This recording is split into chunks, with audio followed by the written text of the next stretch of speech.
어머니, 같이 살려면 규칙이 있어야 해요. 생활비는 공평하게 반반으로 하죠. 식비, 공과금, 재산세 다 반씩이요. 서울 외곽의 조용한 단독주택 골목. 여기에 68세의 최순임 씨가 살고 있었습니다. 남편과 함께 30년 넘게 일군 이 집은 두 사람의 땀이 고스란히 배어 있는 곳이었지요. 그러나 남편은 3년 전 세상을 떠났습니다.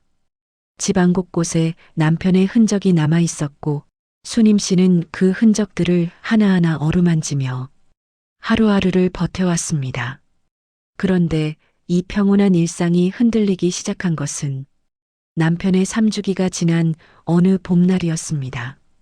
아들 민주는 대기업 차장으로 근무 중이었습니다. 겉으로는 성실해 보이는 인물이었지요.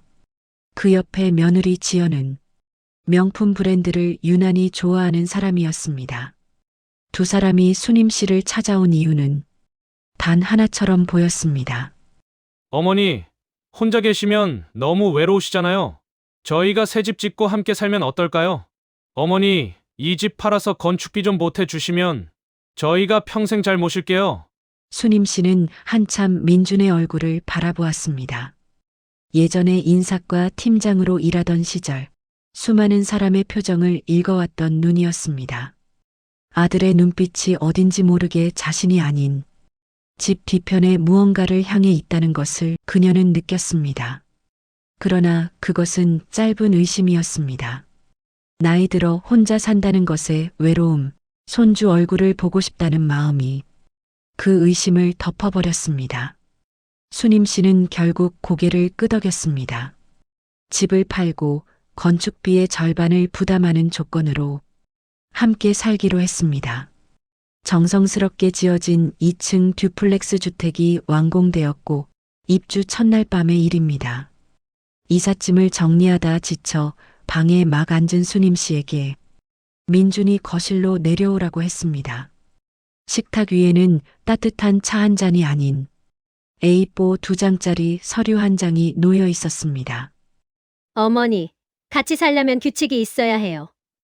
생활비는 공평하게 반반으로 하죠. 식비, 공과금, 재산세 다 반씩이요. 어머니도 연금 받으시잖아요. 저희도 아이 교육비에 대출 상환까지 빠듯하거든요. 당연한 거 아닌가요? 순임 씨는 천천히 서류를 집어들었습니다.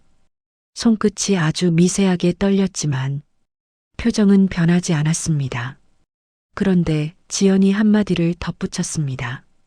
그리고 저희 맞벌이라 바쁘니까. 집안일은 어머니가 맡아주시면 좋겠어요. 어차피 어머니는 매일 집에 계시잖아요. 돈은 절반, 그러나 노동은 전부. 그것은 가족 간의 합의가 아니었습니다. 조용히 포장된 착취의 선언이었습니다. 알겠다. 반반으로 하자. 순임 씨의 하루는 새벽 5시에 시작되었습니다. 아들 부부의 아침을 준비하고 손녀를 어린이집에 보낼 채비를 도왔습니다. 두 사람이 출근한 뒤에는 넓은 집을 구석구석 청소하고 산더미 같은 빨래를 돌렸습니다. 어머니, 제 블라우스 실크라 손세탁해야 해요. 저녁은 5시 전으로 부탁드릴게요. 요즘 다이어트 중이라 저탄고지로요. 밤이 되어도 감사 인사 한마디 없었습니다. 어머니, 오늘 된장찌개 좀 싱겁지 않았나요? 어머니가 하시는 거니까 맛은 어쩔 수 없지만. 월말이 되면 민주는 엑셀 정산서를 내밀었습니다. 이번 달 어머니 부담분 127만 4천 원이요. 내일까지 제 계좌로 보내주세요. 순임 씨의 연금 대부분이 그들의 통장으로 흘러들어갔습니다. 그러나 순임 씨는 아무 말도 하지 않았습니다. 다만 밤마다 자신의 방 작은 책상 앞에 앉아 검은 노트를 펼쳤습니다. 그 노트에는 그날 한 모든 가사의 항목, 걸린 시간, 그리고 두 사람에게 들은 말들이 한 글자도 빠짐없이 기록되어 있었습니다. 숫자는 거짓말을 하지 않습니다.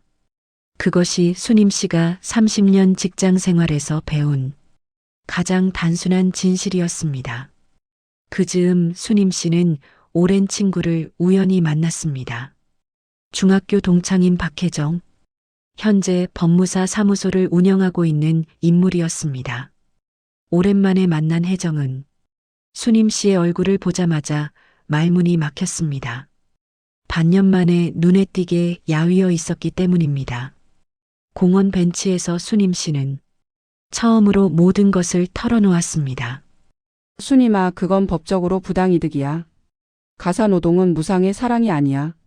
내가 계속 참아야 할 이유가 없어. 알아.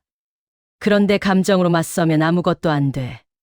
그 애들은 숫자와 논리로 움직이는 사람들이야. 나도 같은 언어로 말하고 싶어. 혜정은 오랫동안 고개를 끄덕이다가 천천히 입을 열었습니다. 혜정이 건네준 것은 세 가지였습니다.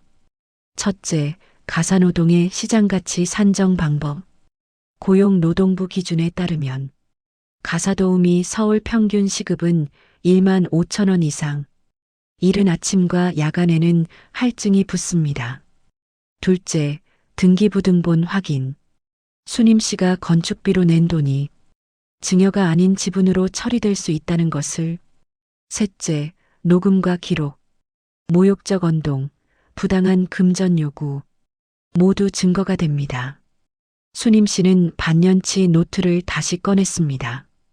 혜정의 도움으로 법무사를 선임하고 건축 시공 때 출금된 이체 내역을 정리했습니다.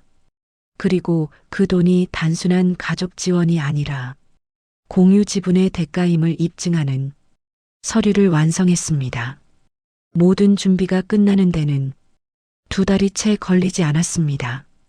그날 아침 두 사람이 눈을 뜨고 내려온 거실은 전날과 전혀 다른 풍경이었습니다. 바닥, 소파, 식탁, 냉장고, 집안의 모든 공간이 빨간 테이프로 정확히 반으로 나뉘어 있었습니다. 냉장고 안수님 씨의 칸에는 작은 잠금 장치가 달려 있었습니다. 화장실 휴지는 정확히 절반으로 분리되어 각 화장실에 놓여 있었습니다. 어머니, 이게 무슨... 수님 씨는 자신의 영역 소파에 앉아 커피를 마시고 있었습니다. 허리를 곧게 펴고 조용히 두 사람을 바라보며 어제 말했잖니. 반반을 철저하게 지키겠다고. 이 집 건축비의 절반은 내가 냈으니. 공간도 공과금도 음식도 반반이지. 오늘부터 나는 내 몫만 할 거야. 이 집은 내 명이잖아요. 어머니가 마음대로 이럴 수는 없어요. 등기부등본을 한번 보거라. 내가 낸 건축비는 법무사 선임 아래 공유 지분으로 정확히 등기가 되어 있단다. 이 집의 절반은 내 것이지. 내가 나를 내보낼 권한은 없단다. 민준의 얼굴에서 순식간에 핏기가 빠져나갔습니다. 그는 서류를 집어들고 내용을 훑다가 손이 멈추었습니다. 자신에게 유리하게 처리했다고 믿었던 계약이 처음부터 전혀 다른 방향으로 처리되어 있었던 것입니다. 수님 씨는 그 자리에서 한 장의 서류를 더 내밀었습니다. 표지에는 이렇게 적혀 있었습니다. 가사노동 용역 미지급 대금 청구서 6개월분. 니들은 생활비를 반반으로 하자고 했었지. 그것은 가족 간의 무상 도움이 아니라 계약 관계를 선택한 것이지. 그렇다면 나도 같은 기준을 적용하겠다. 새벽조리, 도시락 제조, 청소, 세탁, 장보기. 서울시 가사도우미 시급 1만 5천 원 기준, 조기 출근 및 야간 할증 포함. 6개월 합산 미지급 가사노동 대금 1,740만 원. 여기에 지연이자를 더한 청구 총액. 말도 안 돼요. 가족끼리 무슨 돈을 받겠다는 거예요. 그 말은 6개월 전에 했어야지. 생활비를 반반으로 하자고 먼저 말한 건 니들 부부잖니. 집안은 일주일 만에 눈에 띄게 달라졌습니다.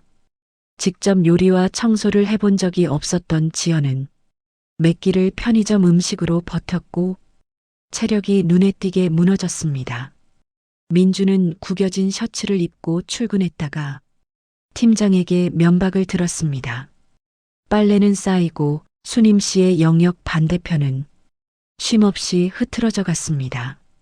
그리고 어느 날 밤 지연이 수님 씨 방문 앞에 서 있었습니다.